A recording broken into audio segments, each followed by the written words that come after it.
नमस्कार दोस्तों, मैं doctor Manoj Ahuja advocate Ahuja news channel की तरफ से आपके समक्ष उपस्थित हुआ हूँ। मैं आज आपको आहूजा न्यूज चैनल पर जो चलने वाली खास खबरों आपको दिखाने जा रहा हूँ। आप देखिए, आहूजा न्यूज चैनल पर जो खबरें हैं उन खबरों में हम 3 तरह के हमारे अपडेट्स आपके सामने विशेष तौर पर हम प्रस्तुत करते हैं।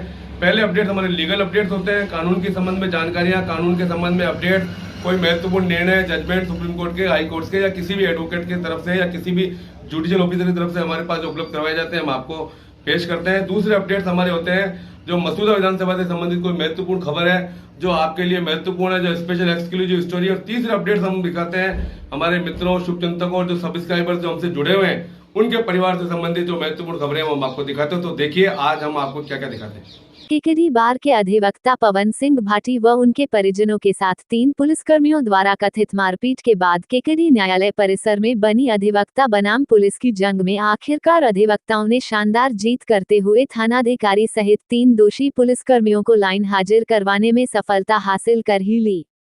दरअसल केकडी बार के अधिवक्ता पवन सिंह भाटी व उनके परिजनों के साथ गत शनिवार रात्रि को केकडी थाने में तैनात 3 पुलिसकर्मियों ने मारपीट की थी, जिसके बाद से ही अधिवक्तागण आक्रोशित थे तथा मामले में थानाधिकारी द्वारा अपने 3 जवानों को बचाने की कोशिश से अधिवक्ता और अधिक आक्रोशित हो गए तथा थानाधिकारी सहित 3 जवानों को केकडी थाने से लाइन हाजिर करवाने की मांग को अनिश्चितकालीन धरना यहां न्यायालय परिसर में शुरू कर दिया था तथा कल थानाधिकारी ब्रिजेश मीणा की शव यात्रा तक निकाल दी थी, मगर बावजूद इसके पुलिसकर्मियों के खिलाफ प्रशासन ने कोई ठोस कदम नहीं उठाया। जिसके बाद आज बार एसोसिएशन के एक शिष्टमंडल ने बार अध्यक्ष चेतन धाभाई व वरिष्ठ अधिवक्ता मोहम्मद सईद नकवी के नेतृत्व में राज्य के चिकित्सा एवं स्वास्थ्य मंत्री डॉक्टर रघु शर्मा से मुलाकात कर पुलिसकर्मियों द्वारा अधिवक्ता के साथ की गई बर्बरता से अवगत करवाया। शिष्टमंडल में शामिल बार एसोसिएशन के महासचिव सीताराम कुमावत, उपाध्यक्ष महेंद्र चौधरी, हेमंत जैन, नवल किशोर पारीक, निर्मल चौधरी, राम सिंह राठौड़ सहित 11 सदस्य के शिष्टमंडल ने राज्य के चिकित्सा एवं स्वास्थ्य मंत्री से भीलवाड़ा जिले के पंडेर में मुलाकात करी तथा शिष्टमंडल ने मौके पर ही चिकित्सा एवं स्वास्थ्य मंत्री डॉक्टर रघु शर्मा को पूरी घटना से अवगत करवाया, जिसके बाद चिकित्सा मंत्री ने अजमेर पुलिस कप्तान से फोन पर बात कर थानाधिकारी सहित 3 पुलिसकर्मियों को तुरंत थाने हटाने की कहा तथा मौजूद अधिवक्ताओं से चिकित्सा एवं स्वास्थ्य मंत्री डॉक्टर रघु शर्मा ने पुलिसकर्मियों द्वारा किए गए इस तरह के बर्ताव के लिए माफी भी मांगी तथा शिष्टमंडल में शामिल सभी अधिवक्ताओं को आश्वासन दिया कि वे अतिशीघ्र उनकी मांगों को पूरा करवा देंगे। जिसके बाद अधिवक्ताओं ने राज्य के चिकित्सा मंत्री का आभार जताते हुए वापस केकडी लौट आए तथा इस चिकित्सा मंत्री मुलाकात की विस्तृत जानकारी सभी यहां उपखंड कार्यालय के बाहर धरने पर बैठे अन्य अधिवक्ताओं को दी तथा कहा कि चिकित्सा मंत्री के आश्वासन के बाद कुछ घंटे में उनकी सभी मांगें पूरी हो जाएगी। इसके कुछ देर बाद धरने पर बैठे अधिवक्ताओं से अतिरिक्त पुलिस अधीक्षक घनश्याम शर्मा व उपखंड अधिकारी सुरेंद्र सिंह राजपुरोहित ने मुलाकात की तथा अतिरिक्त पुलिस अधीक्षक घनश्याम शर्मा ने सभी अधिवक्ताओं को अजमेर पुलिस कप्तान जगदीश चंद्र द्वारा थानाधिकारी ब्रिजेश मीणा व 3 पुलिसकर्मियों के लाइन हाजिर होने के आदेश की जानकारी दी तथा अधिवक्ता व पुलिसकर्मी द्वारा मामले में परस्पर किए गए मुकदमे की निष्पक्ष जाँच करवाने सहित मामले अलग कमेटी द्वारा भी जाँच करवाने का भरोसा दिया, जिसके बाद सभी अधिवक्ता ने कोर्ट परिसर में ही ढोल नगाड़ों पर जमकर डांस किया तथा आतिशबाजी कर अपनी खुशी इजहार किया। आपको बताते दें कि केकडी थाने में दर्ज अधिवक्ता पवन सिंह भाटी की रिपोर्ट के अनुसार गत 29 मार्च की रात्रि को पुलिसकर्मी वीरेंद्र लोकेश व रामराय ने अधिवक्ता पवन सिंह भाटी व उनके परिजनों के साथ यहां पौकीनाडी के पास स्थित जयपुर रोड बाईपास पर बुरी तरह मारपीट की थी, जिससे पवन सिंह भाटी के भाई विनय भाटी के 3 दांत टूट गए तथा शरीर पर जगह जगह चोट कारित हुई थी। वहीं उनके बुजुर्ग पिता महावीर सिंह भाटी के भी चोटें आई थी। मामले में अधिवक्ता पवन सिंह भाटी के अलावा एक पुलिसकर्मी ने केकडी थाने में ही SC/ST एक्ट अन्य धाराओं में पवन सिंह भाटी व उनके परिजनों के खिलाफ मुकदमा दर्ज करवा दिया था, जिससे दोनों पक्षों के परस्पर मुकदमे केकडी थाने में दर्ज है। मामले में फिलहाल प्रशासन ने निष्पक्ष जांच का भरोसा दिलाया है। इधर बार एसोसिएशन के अध्यक्ष चेतन धाभाई ने थानाधिकारी व 3 पुलिसकर्मियों को लाइन हाजिर करने के बाद धरना प्रदर्शन खत्म करने की घोषणा कर दी है तथा राज्य के चिकित्सा मंत्री का आभार व्यक्त किया है। इस मौके पर अधिवक्ता सलीम गौरी, पवन सिंह भाटी, आशिफ हुसैन, दर्शत सिंह कंदोलत, नवल दाधीच, निरंजन चौधरी, मुकेश गुर्जर, गजेंद्र पाराशर, सांवरलाल चौधरी, खुशीराज चौधरी आदि मौजूद रहे। पिछले 3 दिवस से जो गतिरोध बना हुआ था, बाहर और पुलिस के प्रशासन भी शामिल है उसके अंदर, उसको लेकर इनको जो धरना दिया जा रहा था या उसको लेकर माननीय मंत्री महोदय ने जो निर्देश जारी किए, उसके बाद में जिला पुलिस अधीक्षक महोदय ने एडिशनल एसपी से चर्चा करके और फौरी तौर पर एक बार जो भी इसमें 3 पुलिसकर्मी थे उनको और सीआई साहब को यहाँ से भेज दिया है। और उम्मीद करते हैं कि अब इस तरह का विवाद आगे से कभी भी नहीं होगा। और आगे से एडिशनल एसपी साहब ने हमने यही कहा कि कोई प्रकार का विवाद हो तो आप समय पर अवगत कराएं, ताकि उसके संबंध में समय पर ही एक्शन लेकर और उसको निपटा दिया जाए। चल रहा था बार एसोसिएशन का, क्या समाधान रहा उसमें? ये हमारे एक साथी पवन सिंह भाटी और उनके परिवारजन के साथ पुलिस द्वारा जो मारपीट की गई, जिसका हम सभी बार एसोसिएशन की एकड़ी और सदस्यों ने विरोध किया था और उसी का विरोध प्रदर्शन चल रहा था। हमें bar association Ajmer, revenue bar association, Kishangarh bar association, Beawar bar association, Sarwar bar association, Vijaynagar, सभी ने हमें पूर्ण सहयोग दिया और सभी की इस सहयोग से, एकता से ये हमारी मांगे थी कि जो दोषी पुलिसकर्मी हैं 3 और जो सीआई महोदय थे यहाँ, जिन्होंने उनका पक्ष लिया और जाति शोषण SC/ST का मुकदमा दर्ज किया, उन्होंने सही तरीके से उसको रिपोर्ट लेनी चाहिए, नहीं ली, इसका हम सब विरोध कर रहे थे। तो हमारी मांग को मानते हुए एसपी साहब ने हमारी मांग को माना, सुना, समझा और उन अधिकारियों, मतलब अधिकारी सीआई साहब और दोषी पुलिसकर्मी जो 3 थे उनको यहाँ से 9 बुला लिया है।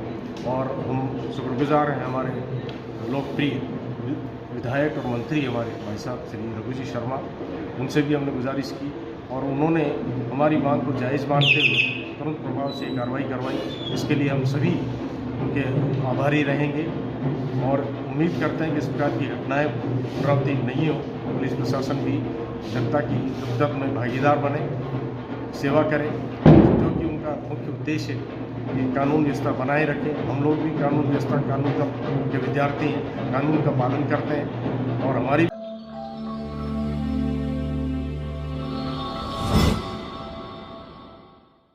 राजस्थान डिफेंस एकेडमी अजमेर की ओर से ओपन 1600 मीटर दौड़ प्रतियोगिता का आयोजन ग्राम पंचायत बेगलियावास मसूदा में किया गया। राजस्थान डिफेंस एकेडमी अजमेर के डायरेक्टर ऋचपाल चौधरी एवं फिजिकल ट्रेनर ईश्वरलाल रायका ने करवाया। इसके मुख्य अतिथि पडागा ग्राम पंचायत के सरपंच भामाशाह श्री सुनील जी कावड़िया, विशिष्ट अतिथि बेगलियावास ग्राम पंचायत के सरपंच श्री महेंद्र सिंह रावत, अतिथि टीना बहन दागीच अतिथि रूप में मौजूद थे। इस प्रतियोगिता में प्रथम स्थान, द्वितीय स्थान, तृतीय स्थान प्राप्त करने वाले को पुरस्कार एवं शील्ड प्रदान की गई। इस प्रतियोगिता में गांव के अनेक भामाशाह एवं दौड़ प्रतियोगिता में भाग लेने वाले अभ्यर्थी मौजूद थे। भामाशाह श्री सुनील जी कावड़िया ने अपने उद्बोधन के रूप में दौड़ प्रतियोगिता में भाग लेने वाले सभी बच्चों का हौसला अफजाई किया एवं किसी भी रूप में किसी भी लड़के को जरूरत पड़ने पर सहायता करने का वादा किया। एवं श्री महेंद्र सिंह जी रावत, सरपंच ग्राम पंचायत बेगलियावास ने स्कूल की 4 दीवारी कराने की घोषणा की। इस प्रतियोगिता में इंजीनियर शिवराज देवासी जामोला, रिसपाल जी चौधरी, ईश्वर जी रायका, मुकेश जी रावत जामोला, कालू जी फौजी, हेमराज जी फौजी, राजू जी फौजी एवं अन्य ग्रामीण जन मौजूद थे। 2021 को ग्राम बेगलियावास में मुझे जो बुलाया गया है, आप लोगों का हार्दिक अभिनंदन। और मैं खिलाड़ियों को यही कहना चाहता हूँ, खेल को खेल की भावना से खेलना चाहिए। जय हिंद।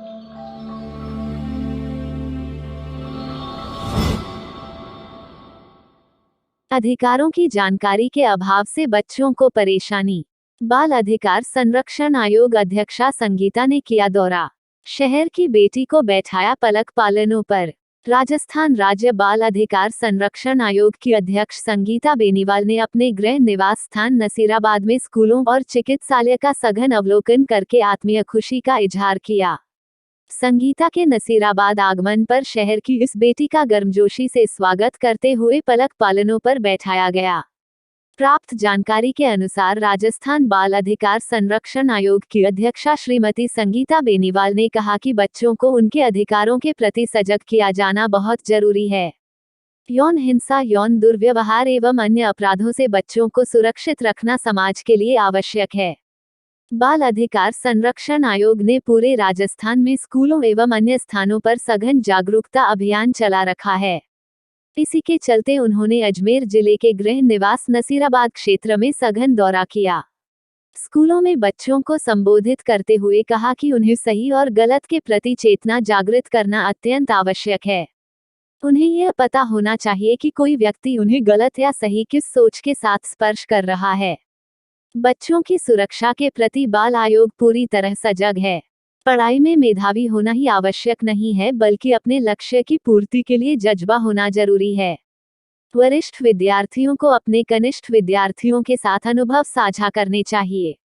एनएसएस के माध्यम से समाज सेवा का जज्बा पैदा होता है और उन्नति के पथ पर आगे बढ़ने में एनएसएस मील का पत्थर साबित होती है। उन्होंने बताया कि स्कूलों में परीक्षा परिणाम को लेकर कंपटीशन हुआ करता था, जिससे बच्चों को गुणवत्तापूर्वक पढ़ाई कराई जाती थी, लेकिन स्कूलों में यह कंपटीशन होना बंद हो गया है, जो कि चिंता का विषय है।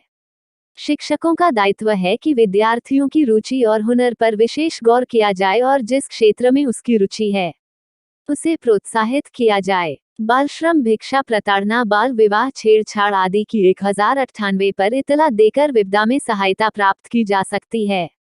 अपनी स्कूल में पहुंचकर ही गौरवान्वित। राजस्थान राज्य बाल अधिकार संरक्षण आयोग की अध्यक्ष संगीता बेनीवाल ने अपनी स्कूली पढ़ाई केंद्रीय विद्यालय नसीराबाद में पूरी की। उस समय उनकी शिक्षिका श्रीमती सुदेश सिंह वर्तमान में इसी स्कूल में प्राचार्य पद पर आसीन होकर स्कूल में कुशल प्रशासनिक नेतृत्व की जानकारी पर संगीता ने अपने स्कूली कार्यकाल को स्कूल के सभी बच्चों सहित अधिकारियों व स्टाफ के साथ साझा किए।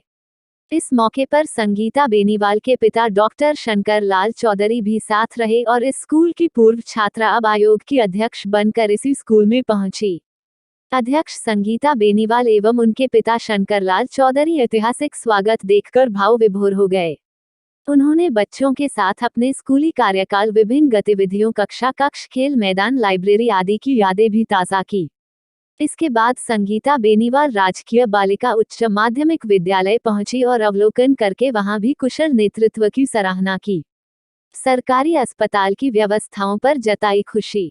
शहर के राजकीय सामान्य चिकित्सालय का सघन निरीक्षण करके खुशी व्यक्त करते हुए कहा कि इस चिकित्सालय निरीक्षण करने पर आभास हो रहा है कि यह चिकित्सालय किसी बड़े चिकित्सालय से कम नहीं है और यह चिकित्सालय प्रभारी डॉक्टर विनय कपूर के कुशल नेतृत्व के कारण बेहद अच्छी व्यवस्थाओं के साथ है।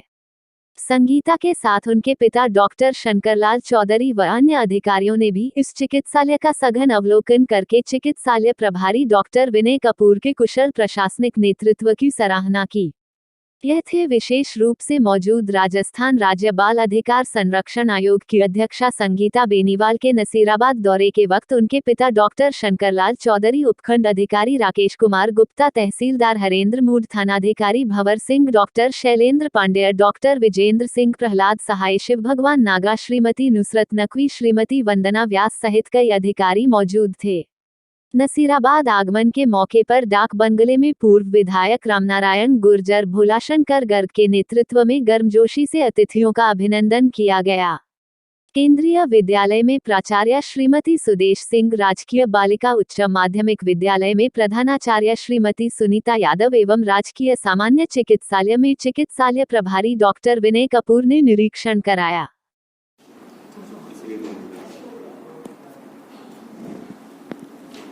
फर्स्ट इंडिया में फूलों की होली हुई है, सारे मिनिस्टर सब आज बाल आयोग आपके द्वार कार्यक्रम के तहत नसीराबाद आना हुआ। हालांकि नसीराबाद मेरा खुद का गृह जिला है और यहाँ पर पहुंचकर सबसे पहले केंद्रीय विद्यालय स्कूल में जाना हुआ, वहाँ के बच्चों से बातचीत की और वहाँ की व्यवस्थाएं जांची। मैं खुद केंद्रीय विद्यालय की छात्रा रही हुई हूँ और मैंने अपनी 1ली से 12वीं तक की पढ़ाई यहीं पूरी की है। हालांकि जिस स्कूल में आपने अपनी पढ़ाई पूरी की हो और उसी स्कूल में जाकर आप निरीक्षण करो और वहाँ बातचीत करो, बच्चों से संवाद करो, जहाँ वहाँ की जो प्रिंसिपल है वो मेरी गुरु रही हुई हैं, वो एक भावुक क्षण मेरे लिए ज़रूर था। और परंतु मुझे साथ साथ खुशी थी कि जिस वक्त मैं स्कूल में थी, जो लैब की व्यवस्था थी, जो स्पोर्ट्स की व्यवस्था थी, जो बच्चों के अधिकारों की बात थी वो आज वैसे की वैसे हूबहू है। अब यहीं की बालिका विद्यालय में जाना होगा और साथ ही साथ कुछ और प्राइवेट स्कूल में जाना होगा। यहाँ के विधायक महोदय गुजर साहब से मुलाकात की और साथ ही साथ यहाँ की नगर अध्यक्ष से भी बात की और गुजर साहब से भी यहाँ पर बात कर यहाँ के स्कूलों की बातचीत जानी और साथ ही साथ बच्चों के अधिकारों को लेकर और किस तरह से बाल आयोग कार्य कर सके इसके लेकर इनसे चर्चा कर विचार विमर्श किया। साथ ही आज नसीराबाद के दौरे के बाद हमारा अजमेर जाना होगा। अजमेर की कई सारे ग्रामों में निरीक्षण करने के बाद कल पुष्कर में नशे की बढ़ रही प्रवृत्ति को लेकर डॉक्यूमेंट्री फिल्म बच्चों के साथ बैठ के देखी जाएगी और 2 दिन के दौरे के बाद कल कलेक्टर सभागार में कलेक्टर महोदय और पूरे विभाग के साथ समीक्षा बैठक रखी गई। Thank you.